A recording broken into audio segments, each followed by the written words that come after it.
Friends, ఈ వీడియోలో during అనే పదాన్ని ఏ విధంగా ఉపయోగించవచ్చునో నేర్చుకుందాం. డ్యూరింగ్ అంటే సమయంలో. అసలు డ్యూరింగ్ అనేది ఒక పీరియడ్ ఆఫ్ టైంని తెలియజేస్తుంది. పీరియడ్ ఆఫ్ టైం అంటే ఇది కొంత సమయం. అంటే ఫర్ ఎగ్జాంపుల్ 1 గంట, 2 గంటలు, 2 సంవత్సరాలు, 4 సంవత్సరాలు, ఇలా దీనికి ఒక పరిమాణం అంటూ ఉంటుంది. ఈ సమయానికి 2 హద్దులు ఉంటాయి. అంటే 2 చివరలు ఉంటాయి. ఈ 2 చివరల మధ్యలో ఉన్న సమయంలో ఏదైనా ఒక పని జరిగినట్లయితే ఆ పనిని తెలియజేయడానికి మనం డ్యూరింగ్ను ఉపయోగిస్తాం. ఈ 2 హద్దుల మధ్యలో ఏదో ఒక సమయంలో ఆ పని జరిగినా లేదా మొత్తం సమయంలో ఆ పని జరిగినా మనము దానిని డ్యూరింగ్ అనే పదంతో తెలియజేస్తాం. ఫర్ ఎగ్జాంపుల్, డ్యూరింగ్ సమ్మర్ అంటే వేసవికాలం సమయంలో. ఈ వేసవికాలం ఫర్ ఎగ్జాంపుల్ మార్చి నుండి మే దాకా ఉందనుకుందాం. ఈ మార్చి నుండి మే మధ్యకాలంలో ఎప్పుడు జరిగినా డ్యూరింగ్ అనే పదంతో తెలియజేస్తాం. లేదా ఈ మొత్తం సమయంలో జరిగిన డ్యూరింగ్ అంటాం. డ్యూరింగ్ వింటర్ అంటే శీతాకాలం సమయంలో. అంటే అక్టోబర్ నుండి జనవరి వరకు ఉన్న కాలంలో ఆ మధ్యలో ఏ పని జరిగినా, ఏదైనా ఒక పని జరిగినా ఆ పనిని తెలియజేయడానికి డ్యూరింగ్ అనే పదాన్ని వాడతాం. లేదా ఆ మొత్తం కాలంలో ఆ పని జరిగిన దాన్ని తెలియజేయడానికి డ్యూరింగ్ ఉపయోగిస్తాం. డ్యూరింగ్ మాన్సూన్ వర్షాకాలం, రెయినీ సీజన్, వర్షాకాలం సమయంలో. డ్యూరింగ్ వెకేషన్స్ సెలవుల కాలంలో. ఈ విధంగా డ్యూరింగ్ చైల్డ్హుడ్ చిన్నతనంలో. అంటే నా చిన్నతనంలో, మన చిన్నతనం అనుకున్న ఆ కాలంలో ఏదైనా పని జరిగినప్పుడు. డ్యూరింగ్ని సాధారణంగా నౌన్స్ ముందు మరియు నౌన్ ఫ్రేజెస్ ముందు ఉపయోగిస్తాం. నౌన్స్ ముందు, నౌన్ ఫ్రేజెస్ ముందు ఉపయోగిస్తాం. డ్యూరింగ్ అంటే సాధారణంగా జనరల్గా లో అనే అర్థంతో మనము ఉపయోగిస్తుంటాం. I went to Hyderabad during vacations. సెలవులలో నేను హైదరాబాదు వెళ్ళాను. ఇక్కడ వెకేషన్స్ ఆ సమయంలో, ఆ వెకేషన్స్ మొత్తం వెళ్ళొచ్చు, లేదా ఆ వెకేషన్స్ మధ్యలో ఏదో ఒక సమయంలో వెళ్ళవచ్చు. I used to play cricket during my childhood. I used to play cricket during my childhood అంటే నా చిన్నతనంలో నేను క్రికెట్ ఆడేవాడిని. You are not allowed to use your mobile phone during class జరుగుతున్న సమయంలో మొబైల్ ఫోన్ ఉపయోగించడానికి నీకు అనుమతి ఇవ్వరు. క్లాస్ అనేది ఒక period of time.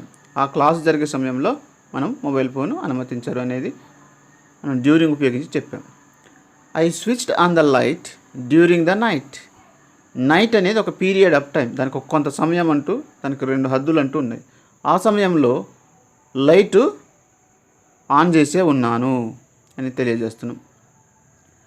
They go to walking during winter.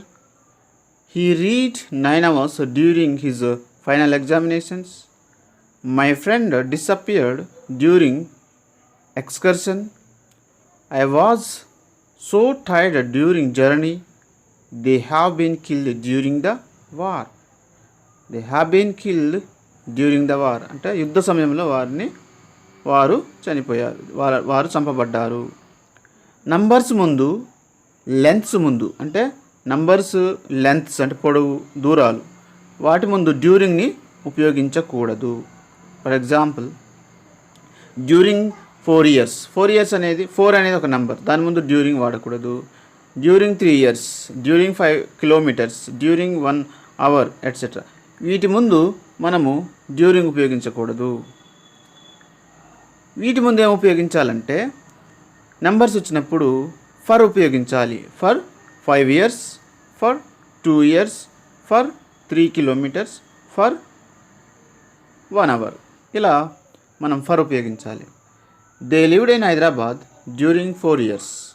వాళ్ళు 4 సంవత్సరాలు హైదరాబాద్లో నివసించారు అని చెప్పేటప్పుడు డ్యూరింగ్ 4 years అని చెప్పకూడదు. ఎందుకంటే 4 అనేది నంబర్. అప్పుడు ఏం చెప్పాలి? They lived in Hyderabad for 4 years అని చెప్పాలి. వారు 4 సంవత్సరాల పాటు హైదరాబాద్లో నివసించారు. They walked for 5 kilometres. For అని చెప్పాలి. ఇక్కడ డ్యూరింగ్ 5 kilometres అని చెప్పకూడదు. వారు 5 kilometres నడిచారు. కానీ నంబర్స్ వచ్చిన ఫస్ట్, లాస్ట్ అని వచ్చినప్పుడు డ్యూరింగ్ ఉపయోగించవచ్చు. అది 1 అనేది నంబరే, కానీ ST లాస్ట్, ఫస్ట్ లాస్ట్ వచ్చినప్పుడు మనం ఉపయోగించవచ్చు డ్యూరింగ్ని. I lived in Hyderabad during intermediate first year. I completed my computer training during last 3 years. ఈ విధంగా మనం చెప్పవచ్చు. డ్యూరింగ్ని వెర్బ్స్ ముందు ఉపయోగించకూడదు. డ్యూరింగ్ని వెర్బ్స్ ముందు ఉపయోగించకూడదు. పనుల ముందు, ఏదైనా పని జరుగుతున్న సమయంలో దానికంటే ముందు మనం డ్యూరింగ్ ఉపయోగించకూడదు. ఫర్ ఎగ్జాంపుల్ డ్యూరింగ్ ఈటింగ్, తినే సమయంలో, during waiting, during reading, during cooking. ఇటువంటి ఈటింగ్, వెయిటింగ్, రీడింగ్, కుకింగ్ అనేవి పనులు. వాటి ముందు మనం డ్యూరింగ్ని ఉపయోగించకూడదు. My friend call me during I was eating A banana అనేది తప్పు. ఏమని చెప్పాలి అప్పుడు? While I was eating A banana my friend called me అలాగనే చెప్పొచ్చు. లేదా when I was eating A banana my friend called me, ఈ విధంగా చెప్పాలి.